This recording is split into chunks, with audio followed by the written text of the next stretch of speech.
Si personne ne devrait verser une larme pour la chute de ce régime, en revanche, on voit désormais apparaître des analyses d'une naïveté affligeante, comme celle du Wall Street Journal et d'autres médias, qui prétendent que l'homme qui remplace Assad est un modéré, malgré son passé lié à Al-Qaïda. C'est de la pure folie. Dans le cadre de notre série spéciale sur la période de transition, Sébastien Gorka décrypte les récents événements en Syrie et explique l'approche géopolitique souvent mal comprise du président élu Donald Trump. C'est une ligne fine entre l'interventionnisme insensé des néoconservateurs et l'isolationnisme ridicule des néo-buchananistes. Le président Trump, lui, ne prône qu'une seule chose, la paix par la force. Gorka a été nommé par Trump conseiller adjoint à la sécurité nationale et directeur de la lutte antiterroriste. Les 3 dernières minutes représentent d'un point de vue historique les déclarations les plus importantes du président Trump. Voici American Thought Leaders, je suis Yann Yekelek. Sébastien Gorka, c'est un plaisir de vous revoir dans American Thought Leaders. Ravi d'être de retour. Merci de m'accueillir, Yann. Aujourd'hui, nous allons explorer l'incroyable complexité des événements en Syrie. Mais avant cela, permettez-moi de vous féliciter pour votre nomination au poste de conseiller adjoint à la sécurité nationale et directeur senior de la lutte antiterroriste. Il s'agit d'une fonction de haut niveau. À la Maison-Blanche, il existe 3 postes de haut niveau travaillant directement pour le président. Le plus élevé est celui d'assistant du président, comme par exemple Mike Waltz, le conseiller à la sécurité nationale. Viennent ensuite les sous-assistants du président, dont je fais partie. Enfin, à un rang légèrement inférieur, mais plus médiatique, se trouvent les assistants spéciaux du président. Ces titres sont abrégés en AP, DAP et SAP. Il est relativement rare qu'une personne de mon rang, sous-assistant du président, cumule également la fonction de directeur principal au sein du Conseil de sécurité nationale. Cela ne se produit pas fréquemment. C'est un héritage de mon expérience au sein de la première administration Trump, ce qui me confère, disons, un poids supplémentaire dans ma responsabilité de la lutte contre le terrorisme. Il semble que le terrorisme soit actuellement une question prioritaire pour l'Amérique en général. Pourriez-vous commenter ce point? Malheureusement, c'est le cas pour de nombreuses raisons, tant externes qu'internes. Du point de vue national, nous devons payer les conséquences de 4 années de sans-frontiérisme. Selon les chiffres officiels de l'administration Biden, 8 millions de migrants illégaux sont entrés dans le pays au cours de ces 4 dernières années. Ce sont les chiffres que nous connaissons. Mais si l'on ajoute les soi-disant « gotaways », ces individus qui n'ont jamais eu d'interaction avec le service des douanes et de la protection des frontières ou le département de la sécurité intérieure, on peut probablement doubler ce chiffre. En tout, cela donne environ 16 millions de personnes entrées aux États-Unis dont nous ignorons l'identité. Si seulement 1% d'entre elles sont des criminels, des djihadistes d'Al-Qaïda, de Daesh, d'Al-Nosra ou du Hamas, cela représente des forces équivalentes à une division. Nous parlons potentiellement de milliers, voire de dizaines de milliers de malfaiteurs. Cette question devra être traitée par Tom Homan, le prochain tsar des frontières, la gouverneure Kristi Noem et Kash Patel. Ils devront identifier ces individus, les neutraliser et les expulser des États-Unis. Mais cela ne concerne que la menace terroriste intérieure. À l'extérieur, la capitulation de Biden en Afghanistan a permis aux talibans de reprendre le contrôle du pays, qui est redevenu un refuge pour des groupes djihadistes comme Al-Qaïda. Puis il y a les événements catastrophiques en Syrie. Ne vous y trompez pas, le régime Assad a été une dictature sanguinaire pendant un demi-siècle. Mais aujourd'hui, qui est au pouvoir ? Un homme qui faisait partie de l'État islamique. Il a beau soudainement déclarer qu'il aime les minorités, les djihadistes ne deviennent que rarement modérés, surtout après avoir accédé au pouvoir. Il y aura donc énormément à faire dès le premier jour pour contrer la menace terroriste intérieure et la recrudescence du djihadisme mondial.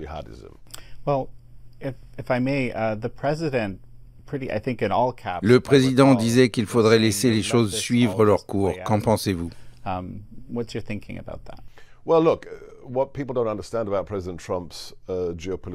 Ce que beaucoup ne comprennent pas à propos de la position géopolitique du président Trump et que j'ai tenté d'expliquer lors de sa première administration, c'est qu'il ne se situe pas dans l'isolationnisme extrême néo-buchananite. Il s'agit de cette branche du mouvement conservateur qui prône l'indifférence totale au reste du monde. Il sait que c'est absurde. Pearl Harbor, en 1941, Et les attentats du 11 septembre par Al-Qaïda sont là pour nous le rappeler. Cependant, ils ne tombent pas non plus dans l'autre extrême, celui de l'interventionnisme néoconservateur. Il ne croit pas en cette idée ridicule selon laquelle on pourrait aller en Afghanistan ou en Irak et imposer la démocratie à la pointe du fusil. Ce qu'il propose, et il a lui-même validé ce terme, c'est une politique étrangère de force chirurgicale, telle que je l'ai décrite. Ce n'est pas un interventionniste, mais lorsque des lignes rouges sont franchies, comme l'utilisation d'armes chimiques par Assad en Syrie, il ne se contente pas de paroles. Il agit.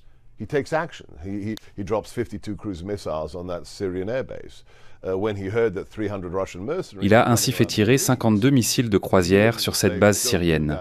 Quand il a appris que 300 mercenaires russes opéraient au Moyen-Orient, il n'a pas dit à Poutine « Ne fais pas ça ». Il a ordonné à son secrétaire à la défense de les éliminer. Et lors de la bataille de Kacham, il a fait ce qu'aucun président n'avait osé depuis la révolution d'octobre 1917. Nos forces ont tué des centaines de militaires russes en 4 heures. Pourquoi ? Parce qu'ils ne comptaient pas envahir ce pays pour y construire une sorte de paradis utopique. Non, il a dit à la Russie, « Arrêtez de déstabiliser cette région, arrêtez de menacer nos troupes, sinon je frapperai avec une force implacable. » Par ailleurs, tous les messages du président Trump à propos de la Syrie doivent être mis en perspective à propos de ce qu'il a publié concernant les otages américains détenus par le Hamas. Quand j'ai rencontré les familles, elles m'ont offert un bracelet « Bring them all home ». Elles ont été rassurées par les paroles du président qui a déclaré « Si nos otages ne sont pas libérés avant l'inauguration, il y aura un prix terrible à payer ». Entre l'interventionnisme insensé des néoconservateurs et l'isolationnisme ridicule des néo-buchananites, le président Trump prône donc une seule chose, la paix par la force.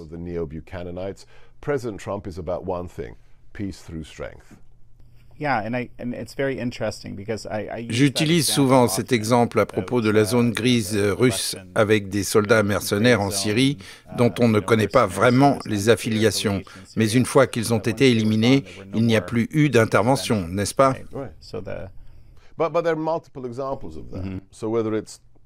Oui, mais les exemples de ce type ne manquent pas.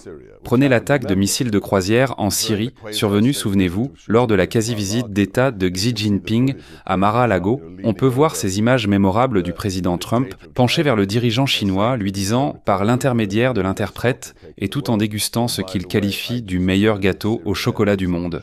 Au fait, je viens de réduire la base aérienne syrienne à néant. Cet acte n'était pas seulement un message pour Assad, c'était un avertissement adressé à Pékin, à Kim en Corée du Nord et à Poutine. Si vous franchissez une ligne, nous n'allons pas perdre de temps à proférer des menaces. Nous agissons, puis nous repartons. La même logique s'est appliquée avec la bombe à effet de souffle massif larguée sur Al-Qaïda en Afghanistan, ou encore avec l'élimination de Qassem Soleimani, le terroriste le plus dangereux au monde qui œuvrait pour le compte de l'Iran. Que s'est-il passé? Après avoir informé le président que Soleimani préparait des attaques visant 600 soldats américains au Moyen-Orient, il nous a dit de l'éliminer immédiatement. Nous avons donc tiré 2 missiles sur son convoi avec un drone, et puis ensuite identifié Qassem Soleimani grâce à sa bague sertie d'une agate rouge. Où l'avons-nous neutralisé? Sur la route menant au bureau du Premier ministre irakien, ce qui nous a permis d'envoyer un message explicite. Nous savons ce que vous manigancez dans la région. Et ce message s'adressait à tous. Nous ne tolérerons pas que nos intérêts soient menacés et nous agirons pour les protéger. Cette démarche illustre une utilisation ciblée de la force appliquée uniquement lorsque cela s'impose, tout en maintenant la sécurité nationale et la prospérité des États-Unis au cœur de nos préoccupations.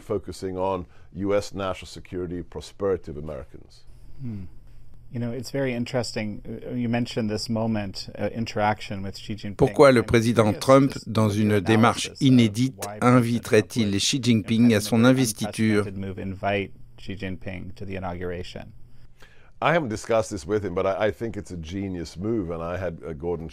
Je ne lui en ai pas parlé directement, mais je considère cela comme un véritable coup de maître. J'ai accueilli Gordon Chang dans mon émission la semaine dernière pour en discuter. 2 interprétations évidentes s'imposent. D'une part, cela montre aux dirigeants de la plus grande nation communiste ce qu'est une transition pacifique du pouvoir.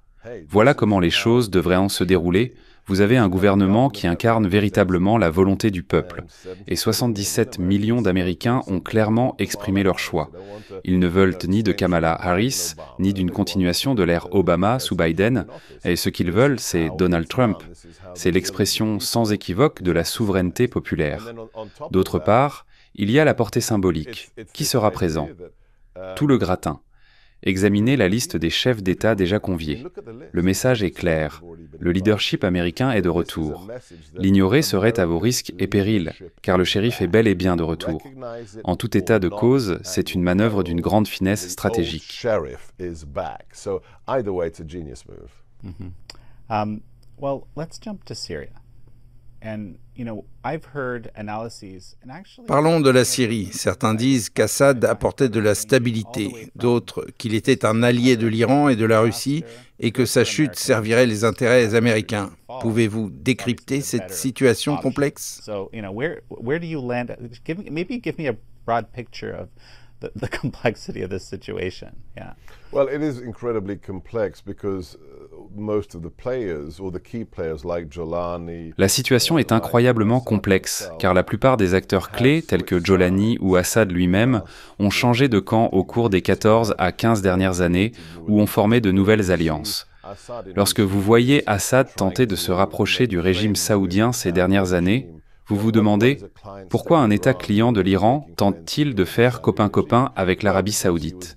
C'est parce qu'Assad était désespéré de renforcer et de stabiliser son gouvernement qui était sous attaque par les forces de la Syrie libre. Ce n'est donc pas une question simple à résumer dans une interview de 30 minutes. Cependant, examinons quelques éléments essentiels. Ce régime a été véritablement infernal. Prenez les récentes images de Hama qui ont été capturées par drone. En 1982, le père d'Assad a tué plus de 40 000 Arabes à Hama pour réprimer la rébellion contre son régime. Son fils a recommencé.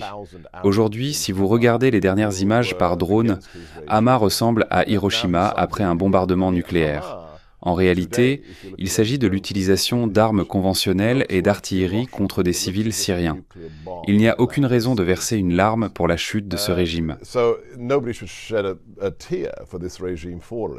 Nevertheless, you know, from the Wall Street Journal on down, these utterly naive analyses that, oh, well, this new guy may have been Al-Qaeda, but he's a moderate now who's replaced Assad. Cela dit, des analyses naïves du Wall Street Journal et d'autres médias affirment que le nouveau dirigeant, qui remplace Assad, serait un modéré, bien qu'ayant fait partie d'Al-Qaïda. C'est dément. Cela fait 30 ans que j'étudie le djihadisme depuis sa naissance après la dissolution du califat par Mustafa Kemal Atatürk, à la formation des Ikhwan Muslimin jusqu'à Al-Qaïda et Daesh. Depuis 1924, aucun leader djihadiste, même un décapiteur comme celui de Daniel Pearl, ne se transforme soudainement en modéré et déclare qu'il aime les chrétiens et les juifs. C'est simplement absurde. L'idée qu'un djihadiste devienne modéré relève de l'illusion. Ce que nous observons actuellement, c'est un pays en pleine mutation, surtout après le 7 octobre.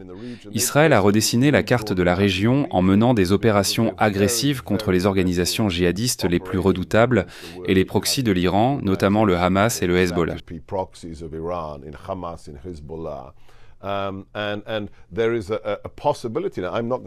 Je ne me hasarde pas à prédire les actions du président Trump ou du colonel Waltz, le futur conseiller à la sécurité nationale.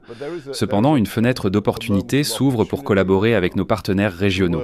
Le colonel Waltz est le premier béret vert à avoir été élu au Congrès. Il faut savoir que les bérets verts ont une philosophie bien spécifique. Par, avec et à travers. Depuis la création de ce corps par JFK, ils aident les gouvernements locaux ou soutiennent les mouvements de résistance. Si le président Trump n'est pas favorable à l'interventionnisme et que le mouvement MAGA n'aspire pas à de nouvelles aventures de militaires, une question mérite d'être posée. Voulons-nous vraiment permettre à une région qui a envoyé des terroristes frapper le sol américain et semer la mort à Manhattan, Washington DC et en Pennsylvanie continuer à faire des ravages ? Cette région n'irait-elle pas mieux si elle était stable? Si nous ne sommes pas prêts à mobiliser la 82e division aéroportée, il existe une solution. aider nos partenaires, que ce soit Tsahal, Jérusalem, le gouvernement israélien, les Kurdes.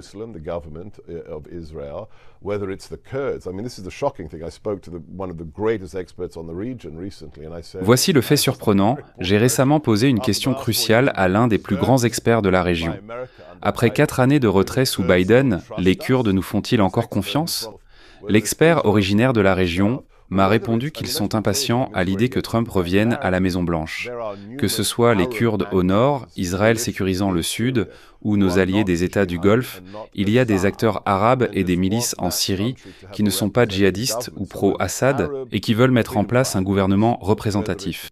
Pensez aux accords d'Abraham sous la première administration Trump. Un véritable tournant historique. Ces nations veulent un accord d'Abraham 2.0. Elles souhaitent normaliser leurs relations avec Israël. Le potentiel est énorme.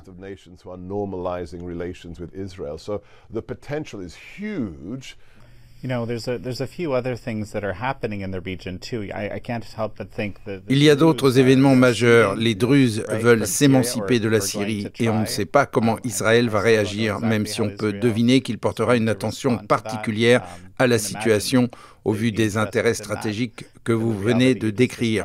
Parallèlement, Erdogan en Turquie revendique certaines de ces terres en affirmant qu'elles sont les nôtres. Seb, que pourrait-il se passer? What complexity is that at here? Well, look, the Druze seem to be highly motivated, and they could be another. Les Druzes semblent être extrêmement déterminés et pourraient devenir des alliés stratégiques pour ceux qui cherchent à stabiliser la région. Concernant la Turquie, la question clé que je laisse au sénateur Rubio et au président est de savoir si cette nation veut se comporter comme un pilier fiable de l'OTAN.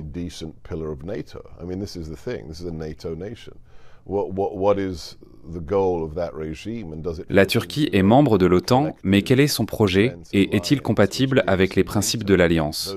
Ce sont des points que la Turquie devra clarifier. Ce débat sera probablement mené en privé après le 20 janvier sous la présidence de Trump.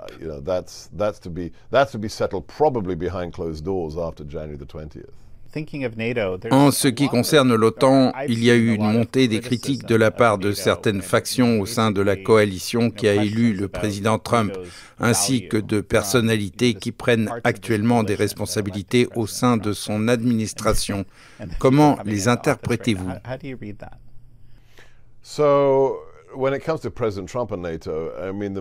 En ce qui concerne le rapport du président Trump à l'OTAN, il y a beaucoup de discours fallacieux et de fausses informations. Après l'élection du président, j'ai fait plusieurs entretiens avec des agences de presse étrangères, dont une interview avec le directeur d'une agence de presse scandinave.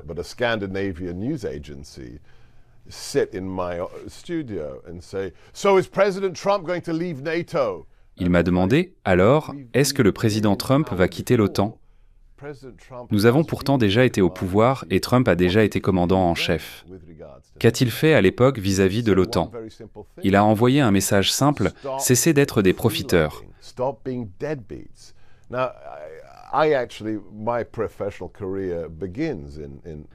Ma carrière professionnelle a d'ailleurs commencé autour des questions liées à l'OTAN.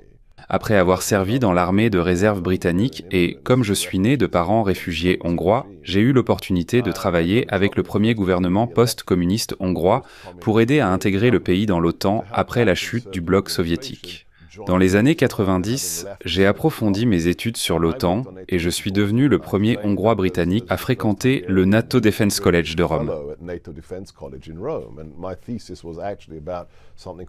Là-bas, j'ai réalisé une thèse portée sur le complexe du profiteur au sein de l'OTAN.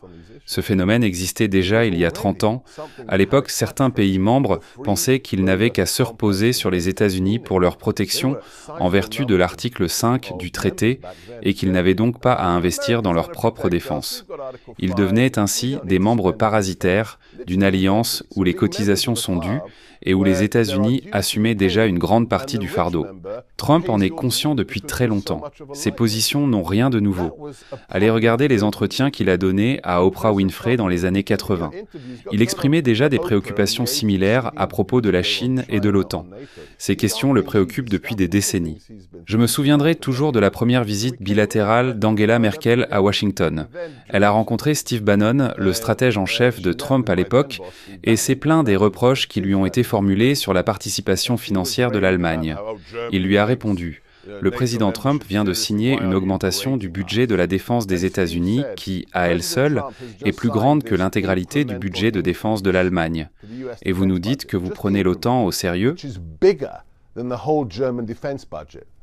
And you're telling us you're serious? The increment is bigger than your whole budget, and you're the richest nation in Europe. So all the president said is, when we came in, less than 30% of NATO nations. Quand Trump est entré en fonction, il a pointé du doigt le fait que moins de 30% des membres de l'OTAN respectaient les objectifs de dépenses de défense de 2% du PIB. Mais grâce à ses talents de négociateur, que s'est-il produit? Le nombre de pays payant correctement leurs cotisations est passé de 22 ou 23% à plus de 60% à la fin de son mandat. Trump a presque triplé la force de l'alliance en disant « Si vous voulez être nos amis, alors comportez-vous comme tels ».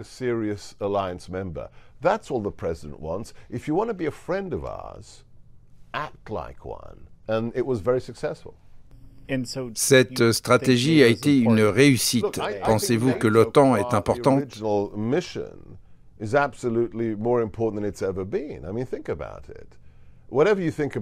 L'OTAN et sa mission originelle revêtent aujourd'hui une importance cruciale. Quelle que soit l'opinion que l'on puisse avoir sur l'Ukraine, ce pays se trouve à la frontière de l'OTAN.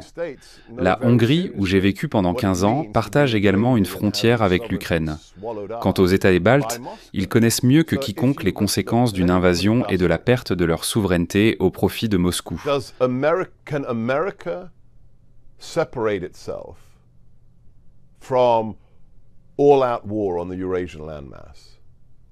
Les États-Unis peuvent-ils se permettre de rester spectateurs face à une guerre totale sur le continent eurasien? Inutile de revisiter les théories des grands géostratèges du XXe siècle comme Spykman ou Mackinder pour comprendre que les événements sur le continent eurasien ont inévitablement des répercussions sur la sécurité et la prospérité des Américains. Cela ne signifie pas pour autant que la 82e division aéroportée devrait être déployée à Vilnius dès demain. Non, cela signifie qu'à une époque où le monde est interconnecté grâce aux avions à réaction, à Internet, aux missiles balistiques intercontinentaux, aux sous-marins et aux armes nucléaires, tout est intrinsèquement lié. Parmi les rares zones véritablement géopolitiques à l'échelle mondiale, le continent eurasien occupe une position clé. L'existence d'une organisation capable de préserver l'intégrité de cette région constitue sans doute un atout stratégique essentiel pour les États-Unis.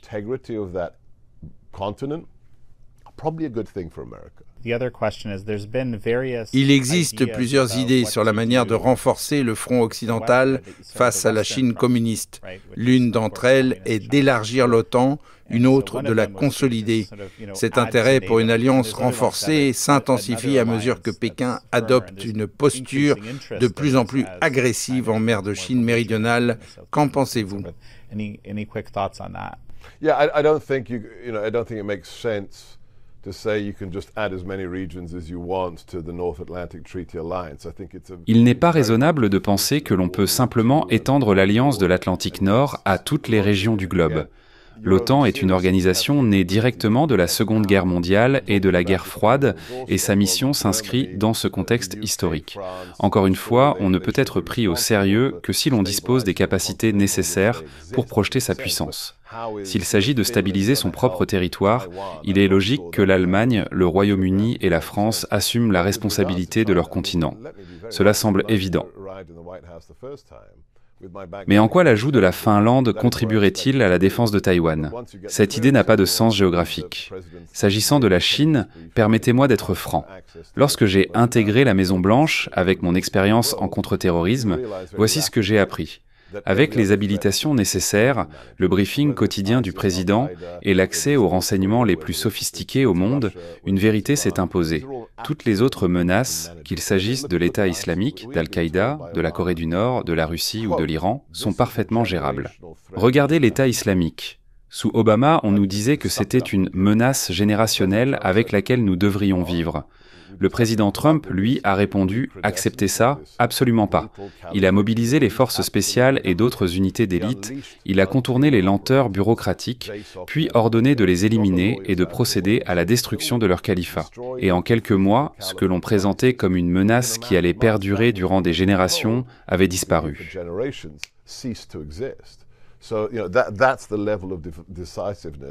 J'étais là aussi au sommet de Singapour. Nous avons abordé la question de la Corée du Nord que nous avons placée sur la voie d'une quasi-normalisation. Nous avons également mené des guerres tarifaires contre la Chine qui ont porté leurs fruits. Quant à la Russie, elle n'a rien fait. Pensez à cela, nous avons éliminé 300 mercenaires du groupe Wagner en Syrie qui travaillaient pour Poutine. Le président n'a même pas fait de conférence de presse en réaction, car il a réalisé qu'affronter Trump serait une erreur.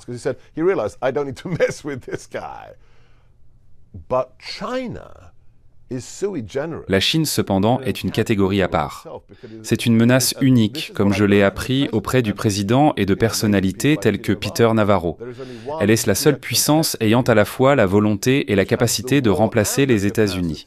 Ne me croyez pas sur parole. Lisez leurs propres documents. Dans Unrestricted Warfare, 1999, 2 colonels de l'armée chinoise, aujourd'hui généraux, détaillent méthodiquement comment affaiblir une superpuissance comme l'Amérique. Les discours de Xi Jinping et du comité central sur la ceinture et la route indiquent clairement leur plan. Chaque nation sera soit dépendante, soit dominée, soit conquise.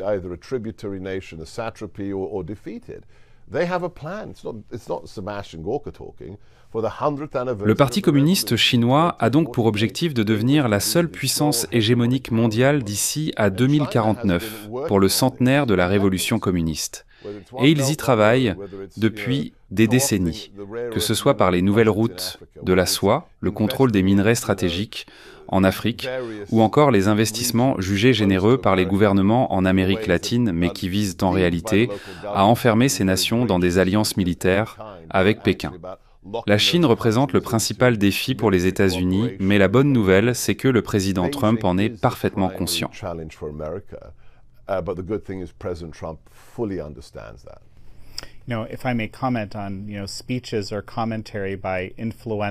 Les discours de certains experts chinois influents évoquent l'idée de maintenir l'Amérique embourbée dans une multitude de conflits, dont au moins un impliquant un acteur non étatique.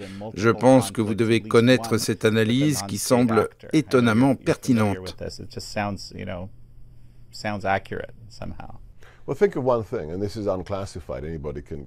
Réfléchissez à ceci, et cela n'est pas classifié. N'importe qui peut le vérifier par lui-même. Le fentanyl, la contrebande de drogues illicites vers les États-Unis, tue plus de 100 000 Américains chaque année. Mettez cela en perspective. Pour mon émission sur Newsmax, j'ai voulu mesurer l'ampleur de la menace des frontières ouvertes avec la Chine.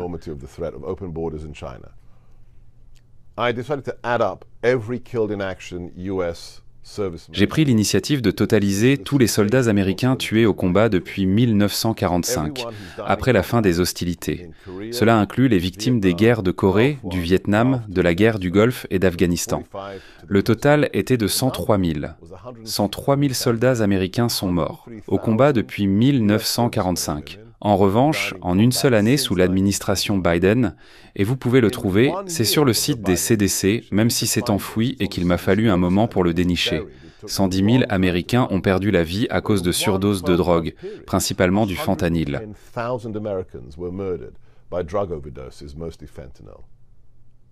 We need to wrap our heads around that. More Americans were murdered by drugs in 1 year than died in combat in uniform in 7 Nous devons en prendre conscience.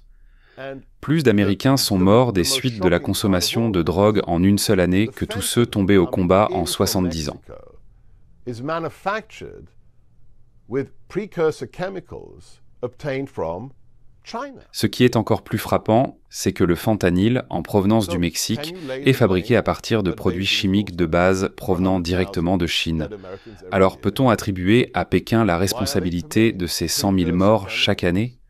Pourquoi permettent-ils que ces produits chimiques soient expédiés au Mexique, où ils alimentent les laboratoires des cartels et sont transformés en un agent chimique qui tue des Américains? Il s'agit là de faits déclassifiés. Les Chinois fournissent aussi les machines à fabriquer les comprimés et s'occupent des opérations de blanchiment d'argent, ainsi qu'une partie de la logistique. C'est une forme de vengeance pour les guerres de l'opium. Si vous consultez les documents sources chinois, vous verrez que cela découle de leur mémoire collective à long terme des souffrances infligées par l'Occident lors de ces guerres. Peu de nations ont une vision stratégique aussi longue, mais la Chine en fait clairement partie.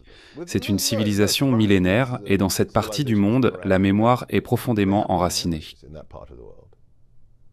So back to Syria. China, Iran, and Russia. Revenons à la Syrie. La Chine, l'Iran et la Russie forment clairement une alliance aujourd'hui. Speak to that. Convenience. So you need to understand that none of these actors like each other.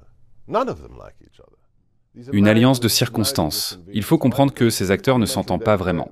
Ce sont des alliances opportunistes. Pourquoi? Parce qu'en réalité, ils sont tous en compétition. La Chine est un concurrent pour les Russes et la Russie se considère comme unique au-dessus des autres cultures. L'Iran, bien que différent, suit une logique stratégique unique, car ce qui le motive n'est ni un raisonnement d'État, ni une analyse rationnelle des coûts et des bénéfices. C'est un pays guidé par des principes transcendants.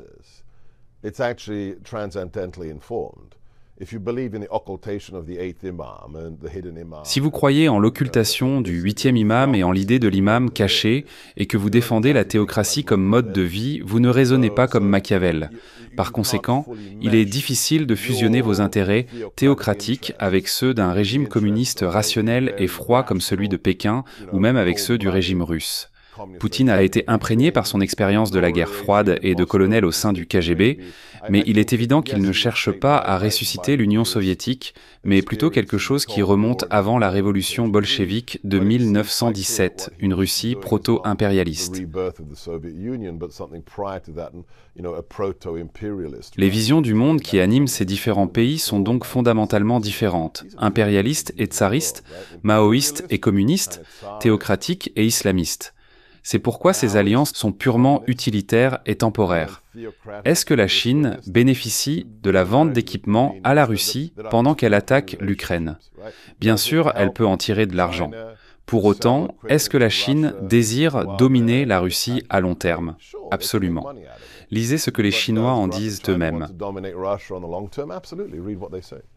The fall of the Assad regime impacts Iran and Russia. La chute du régime d'Assad a un impact significatif pour l'Iran et la Russie, mais également sur la Chine, qui semble soutenir financièrement ces régimes. Well, it's clear for Iran that the greatest loss for those various players is the loss to Iran. Il est clair que celui qui avait le plus à perdre parmi tous les acteurs en présence, c'était l'Iran pour qui la Syrie représentait une vaste plateforme stratégique.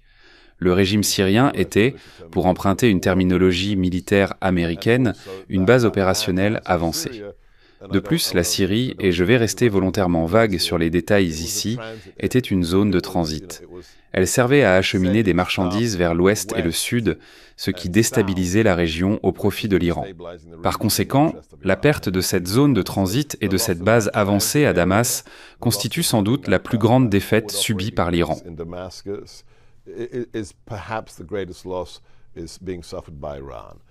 With regards to Russia, and I spent 7 years teaching the US military. En ce qui concerne la Russie, et je tiens à préciser que j'ai passé 7 ans à enseigner au sein du système d'éducation militaire professionnel américain. J'explique systématiquement à mes élèves qu'il est impossible de classer la Russie parmi les autres États-nations. Ce n'est pas simplement un autre État-nation selon le modèle westphalien. Il faut comprendre le Kremlin comme un acteur anti-statu quo, c'est ainsi qu'il faut le concevoir. Même en tenant compte de l'histoire des tsaristes, de l'Okhrana, du KGB et des léninistes, la Russie reste un acteur qui défie l'ordre établi. Partout où elle intervient, pour utiliser un terme de Star Wars, elle cherche à créer des perturbations dans la force. Elle cherche à générer des remous dans le feng shui de la géopolitique, perturbations qu'elle pourra ensuite exploiter à son profit. Prenez l'exemple de ces opérations d'information, comme la chaîne RT. What was RT's motto? Very interesting. What was their English motto? Ask more. Ask more questions. Quel est le slogan de RT? C'est assez révélateur. En anglais, leur devise était « Posez plus de questions ». Ce n'est jamais une question de vérité. N'est-ce pas fascinant? Si vous êtes journaliste, votre mission ne consiste-t-elle pas à dire la vérité, à dévoiler les faits? Poser plus de questions? Que signifie vraiment ce slogan? Sont-ils simplement là pour semer la confusion? Oui, absolument. Regardez comment ils ont couvert les prétendues ingérences russes dans les élections de 2016 ou 2020. Pourquoi ont-ils acheté des publicités Facebook anti-Trump et anti-Hillary? Pourquoi ne prennent-ils pas position? Pour la Russie, la Syrie était une plateforme stratégique particulièrement précieuse pour semer le trouble au Moyen-Orient et des perturbations dans une région lui permettant de s'assurer l'accès à un port en eau chaude. Les Russes auraient pu ainsi déployer leurs petits hommes verts dans la région pour mener des actions qui profiteraient directement au Kremlin. Voilà comment il faut envisager les dynamiques entre l'Iran, la Chine et la Russie. Que pense la Chine de tout cela?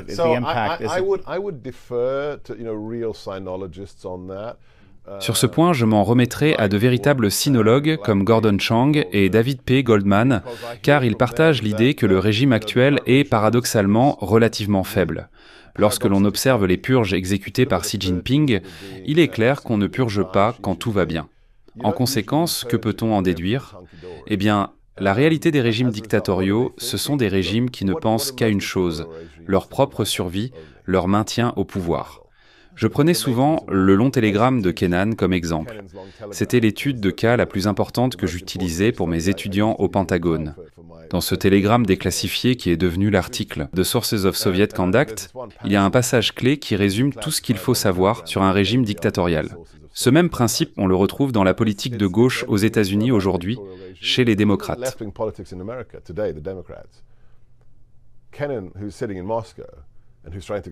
Kennan, qui était à Moscou, essayait d'expliquer le régime stalinien. Il disait qu'il fallait comprendre ce que signifie la vérité pour un régime communiste. La vérité pour eux est ce qui sert les objectifs du Politburo. Point final. Si aujourd'hui, la vérité c'est que le ciel est bleu et que cela leur sert, alors c'est ce qu'ils diront. Mais si demain, il faut affirmer que le ciel est rouge, même si ce n'est pas le cas, mais que cela sert le comité central, alors le ciel est rouge. La vérité n'est que ce qui permet au parti de rester au pouvoir.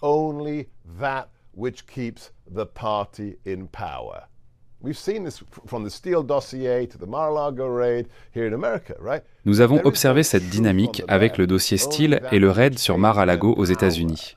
À gauche, il n'y a plus de vérité objective, seulement la quête insatiable du pouvoir. C'est sous cet angle qu'il faut appréhender la situation. Je me souviens encore de l'effondrement en direct de la Roumanie.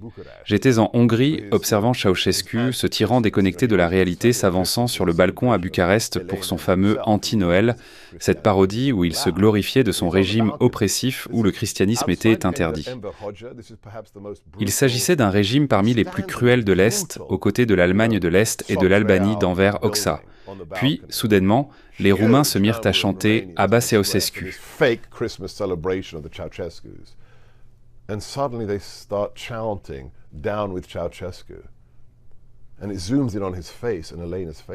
La caméra s'est attardée sur le visage du dictateur et de son épouse Elena, et l'incompréhension est totale.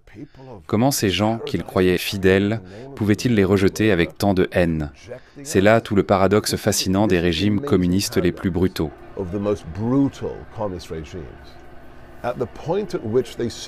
À l'instant où ils semblent indestructibles, ils sont en réalité au bord du gouffre. Leur chute peut survenir en une fraction de seconde.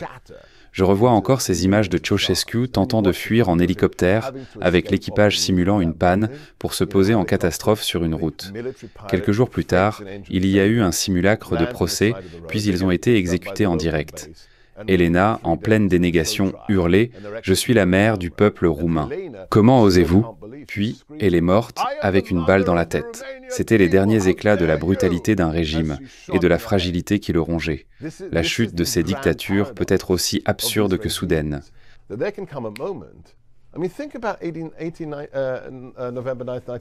Souvenez-vous du 9 novembre 1989. Pourquoi le mur de Berlin est-il réellement tombé ? Ce qui s'est joué, c'est qu'un apparatchik, dans un moment d'absurde imprudence, a commis une erreur monumentale lors d'une conférence de presse à 22h30. Il annonça que tous les Allemands de l'Est seraient désormais autorisés à voyager vers l'Ouest sans visa de sortie. Cette information, pure invention de sa part, était un mensonge. Lorsqu'on lui demanda si cela avait été validé par le comité central, il répondit par l'affirmative. Un mensonge de plus. Soudainement, comme une traînée de poudre, les Allemands de l'Est apprennent qu'ils peuvent traverser le mur. Et que font-ils ? Ils se saisissent de pioches et de pelles, attaquent le mur de Berlin. Le garde-frontière, qui avait tiré sans relâche sur ceux qui tentaient de franchir la frontière depuis 20 ans, se retrouve désorienté et ne prend même pas son fusil. Et là, l'histoire devient mythique. À main nue, des foules de gens se lancent à l'assaut du mur de Berlin, 17 mois après que Reagan ait lancé son célèbre appel « Gorbatchev, abattez ce mur ». C'est une absurdité totale. Un seul individu fait une erreur irréparable en pleine conférence de presse, et en à peine 90 minutes, le mur de Berlin tombe. Voilà pourquoi il faut garder espoir. Tôt ou tard, même les régimes les plus cruels et les plus impitoyables finissent par s'effondrer à cause de leur fragilité.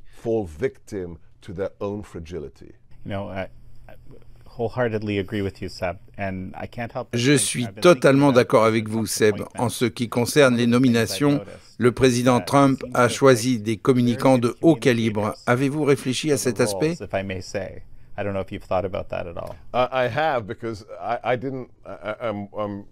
J'y ai pensé car j'ai eu la chance de faire partie des privilégiés qui n'ont pas eu à passer un entretien pour obtenir un poste. Beaucoup d'autres, en revanche, ont dû se rendre à Mar-a-Lago pour un entretien. Mais même ceux qui ont échappé à cette étape m'ont confié qu'ils avaient été jugés en grande partie par leur image dans les médias et leur capacité à communiquer. Le président Trump incarne l'archétype du communicant. Il a fait quelque chose d'inédit dans la politique américaine. Un outsider complet qui arrive et secoue le système en s'entourant de disrupteurs dans son cabinet.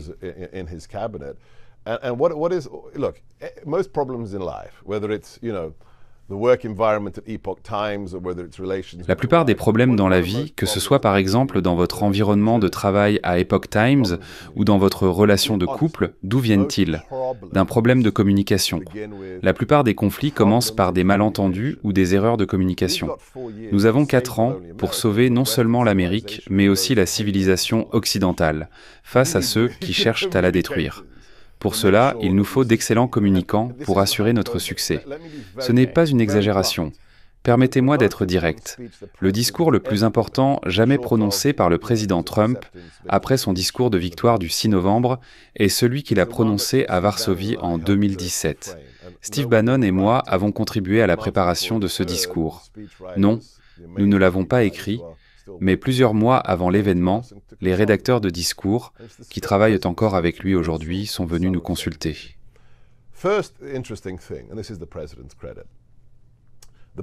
Le gouvernement polonais voulait que le président prononce ce discours dans l'un de ses bâtiments gouvernementaux austères, érigés après le bombardement de Varsovie.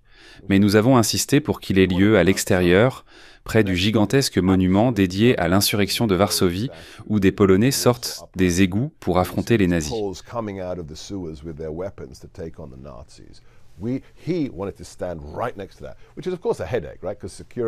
Cela a posé de nombreux défis logistiques, mais finalement, le gouvernement polonais a accepté. Allez regarder ce discours sur YouTube. Les 3 dernières minutes sont parmi les plus marquantes de l'histoire des discours de Trump. Il déclare « La question la plus importante de notre époque est de savoir si l'Occident, notre civilisation, a les ressources pour vaincre ceux qui veulent la détruire. Cette question est toujours d'actualité. »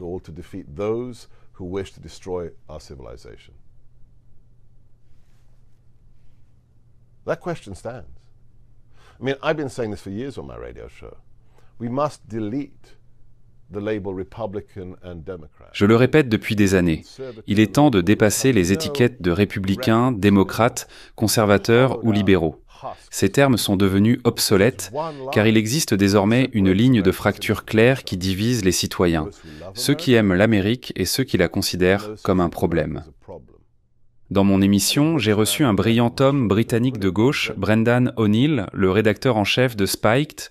Il a expliqué pourquoi celui que leurs médias a qualifié de nazi pendant 9 ans a réussi à obtenir 77 millions de votes. Il a comparé cela au Brexit en soulignant que des dizaines de millions de personnes en ont assez qu'on leur interdise d'aimer leur pays. Peu importe leur origine ou leur statut social, ces gens veulent pouvoir aimer leur pays à nouveau. Et c'est exactement ce qui est en jeu ici. Whether they're white, brown, black, they want to be allowed to love their country again. And that's what we're talking about. What person opens the borders of their country? What person gives literally billions of dollars? Quel genre de personne ouvre grand les frontières de son pays? Quel genre de personne verse des milliards de dollars à un régime comme celui de Téhéran qui appelle chaque semaine à la destruction de l'Amérique? Quel genre de nation récompense les auteurs d'un livre pseudo-historique et nauséabond comme celui du projet 1619 qui prétend que l'Amérique est intrinsèquement raciste? Seuls ceux qui détestent leur pays feraient cela.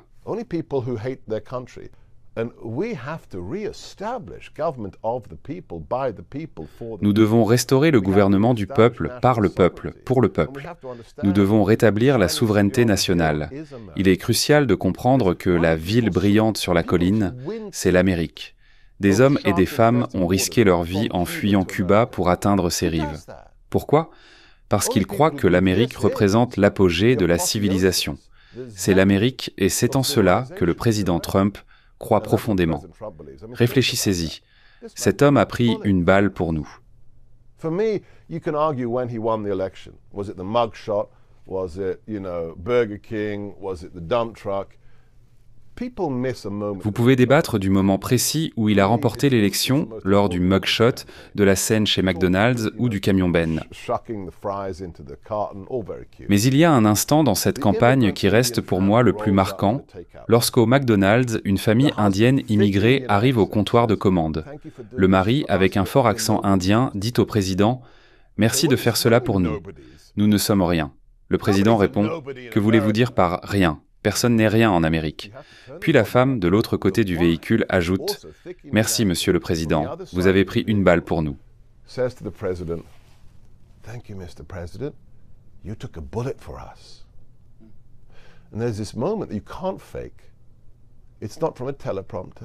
Ce moment, mes amis, est impossible à feindre, et ce n'est pas un discours préparé ou une phrase dictée par un téléprompteur. Le président Trump, après avoir marqué une pause, répond « Je suppose que vous avez raison. J'ai pris une balle pour vous. Vous ne faites cela que si vous aimez l'Amérique. C'est pourquoi les travailleurs, 20% des hommes noirs et 50% des hispaniques ont dit « Nous voulons être fiers de ce pays. » C'est une question de vouloir faire partie de cette civilisation.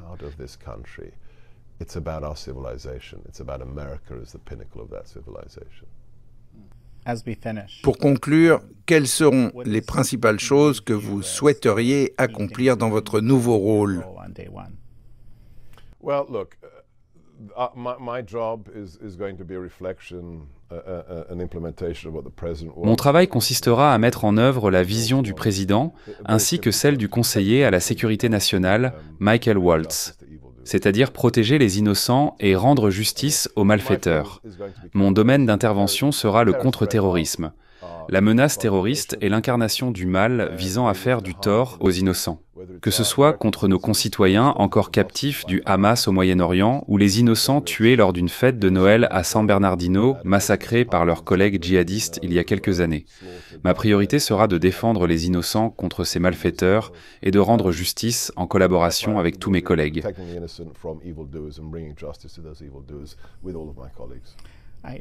Que se passe-t-il si ces otages ne sont pas libérés? Ce sont des Américains. Ils seront libérés. Les responsables savent qui est le président Trump.